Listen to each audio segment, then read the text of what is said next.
আসসালামু আলাইকুম। আপনারা যে যেখানে বসে আমার কথাগুলো শুনছেন সবাইকে ধন্যবাদ ও শুভেচ্ছা।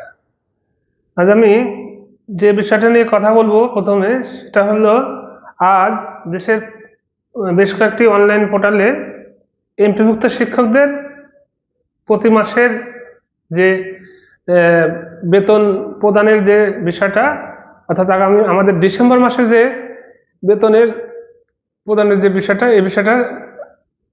এই বিষয়টা সামনে আসছে বা এই বিষয়টা বিভিন্ন পোর্টালে উল্লেখ করা হয়েছে যে ডিসেম্বরের বেতন আগামী সপ্তাহে বা আগামী সপ্তাহে অর্থাৎ আগামী সপ্তাহে হওয়ার সম্ভাবনা খুব কম। এটা 8 তারিখের মধ্যে হলেও হতে পারে, তবে সম্ভাবনা খুব কম। আগামী হয়তো 11 তারিখের দিকে, অর্থাৎ পরের সপ্তাহে গিয়ে এই বেতনটা হওয়ার সম্ভাবনা বেশি বা হবে হয়তো বা। এবং সেখানে কারণ হিসেবে উল্লেখ করা হয়েছে যে এখন যেহেতু এমপিভুক্ত শিক্ষকদের বেতন ইএফটিতে দেওয়া হয় এবং ইএফটিতে বেতন দেওয়ার যে প্রক্রিয়া, সেখানে ইদানিং মাস থেকে ডিজিটালি বিল সাবমিট করতে হয়। অর্থাৎ প্রত্যেকটি প্রতিষ্ঠান থেকে ইএফটি ড্যাশবোর্ডে প্রত্যেকটি প্রতিষ্ঠানে বিল সাবমিট করতে হয়। সেই বিল তারা একসাথে করে বিভিন্ন প্রক্রিয়াজাত করে বা প্রসেসিং এর মাধ্যমে তারা এই প্রস্তাবটা মন্ত্রণালয়ে পাঠায় এবং মন্ত্রণালয় থেকে পাশ হওয়ার পর তারপর আরো বেশ কিছু ধাপ প্রেরণের পর এটা শিক্ষক কর্মচারীদের বা এমপিভুক্ত শিক্ষক কর্মচারীদের নিজ নিজ ব্যাংক অ্যাকাউন্টে এই বেতনগুলো পোস্টিং হওয়া প্রবেশ করে। তখন আমরা এই বেতনটা উঠাতে পারি। এই হচ্ছে বেতনের স্বাভাবিক প্রসেস এবং এভাবে হয় এটাই তারা বলছে। কিন্তু এই একই বিষয় প্রত্যেক মাসে একই কথা, যে প্রত্যেক মাসে কোনো না কোনো কারণে কোনো না কোনো অজুহাতে এই বেতন প্রদানে বিলম্ব ঘটে। প্রত্যেক মাসে 10 তারিখের পর বা 15 তারিখের দিকে বা তারও পর কোনো কোনো ক্ষেত্রে চলতেছেই। এটা ইএফটি যুগের আগে তা কিছুটা 10 তারিখের মধ্যে পাওয়া যেত, 1 থেকে 7 তারিখ 8 তারিখের মধ্যে পাওয়া যেত। ইএফটি যুগ আসার পর থেকে সেখানে বলা হয়েছিল যে আগের সমস্ত বন্দোবস্ত বাদ এই বেতনটা আরো যদি দ্রুত কিভাবে দেওয়া যায় বা দ্রুত দেওয়ার লক্ষ্যে কিন্তু ইএফটি চালু করা। কিন্তু ইএফটি হওয়ার পর দেখা যাচ্ছে মানসিক বিভিন্ন শ্রেণীর কর্মকর্তা কর্মচারীদের অবহেলা বলেন আর হচ্ছে ইচ্ছাকৃত বলেন বা অনিচ্ছাকৃত বলেন, যে কোনো কারণেই হোক, এখন আরো এই এমপিভুক্ত শিক্ষক কর্মচারীদের বেতন প্রদানের বিলম্বটা আরো বেশি ঘটতেছে। আগে যেখানে 7 তারিখের বা 8 তারিখের মধ্যে পাওয়া যেত, এখন সেটা 10-15 বা কোনো কোনো ক্ষেত্রে তার বেশি সময় লেগে যাচ্ছে। কারণ হিসেবে তারা প্রত্যেক মাসে কোনো না কোনো কারণ, কোনো না কোনো অজুহাত সামনে আনতেছে। এর আগে যখন বিল ইএফটি ড্যাশবোর্ডে সাবমিট করা লাগতো না, তখনও একই অবস্থা ছিল। তখন তারা বলতো অনেক কাজ আমাদের করা লাগে, আর এই বিলগুলো করা লাগে, সকল প্রতিষ্ঠানের বিল আমাদের একা করা লাগে, করার পর আমরা এগুলো সাবমিট করতে সবগুলো একবার করতে অনেক সময় বেশি লেগে যায়। এখন প্রত্যেকটা প্রতিষ্ঠান তার নিজ নিজ বিল সাবমিট করতেছে এবং সেই বিলগুলো একবারে সম্পূর্ণ রেডি বিল ওখানে সাবমিট করা হচ্ছে।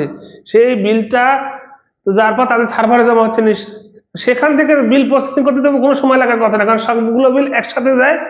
আমার সিস্টেম সেখান থেকে একসাথে যায়, এখানে তার নতুন কোনো কাজ থাকার কথা না, যে এটা আবার নতুন করে প্রসেসিং করতে সময় লাগার কথা।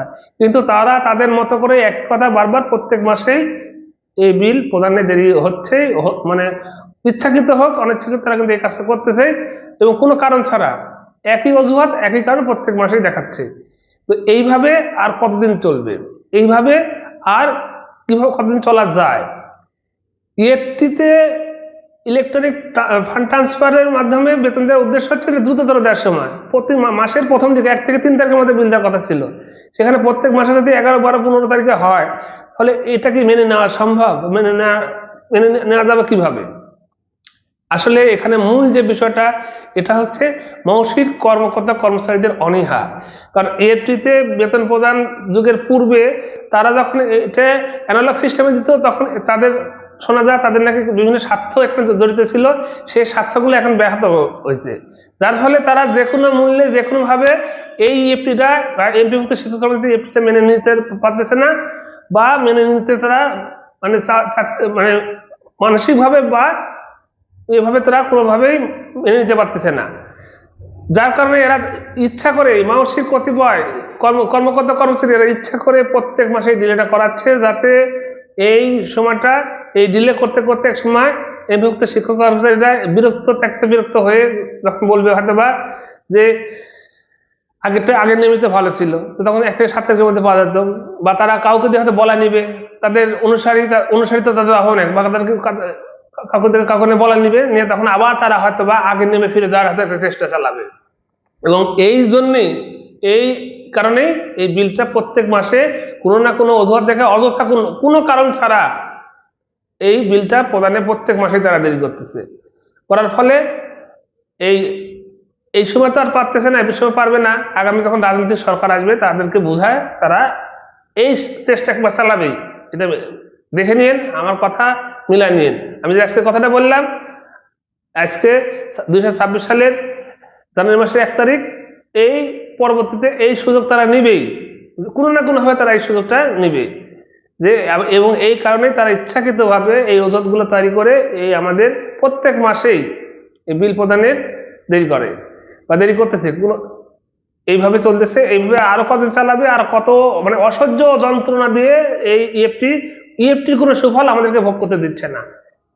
আর এই না দেওয়ার পেছনে দায়ী কিছু মাওসির কিছু অসাধু কর্মচারী এবং শিক্ষা মন্ত্রণালয়ের কিছু অসাধু কর্মচারী, এভাবে তারা চালাচ্ছে। এখন এভাবে আরো কতদিন চলবে, কতদিন আমরা সহ্য করতে পারবো, তা একমাত্র সৃষ্টিকর্তা ছাড়া কেউ জানে না, এবং এর প্রতিকারও সৃষ্টিকর্তা কারো কাছে নাই আমার মনে হয়। কারণ যদি প্রতিকার থাকতো এতদিন এর কোনো না কোনো প্রতিকার বের হয়ে যেত। আজ 1 বছর পার হয়ে গেল ইএফটি সিস্টেম শুরু করা।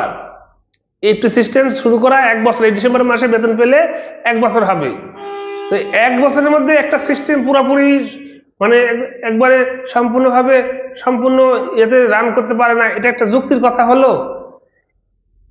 এই আমার জানা মতে, আমি যতটুকু খোঁজ নিয়েছিলাম, এই ডিসেম্বর মাসের বিল সাবমিট কিন্তু গত সোমবারে করা হয়েছে, মন্ত্রণালয়ে পাঠানো হয়েছে।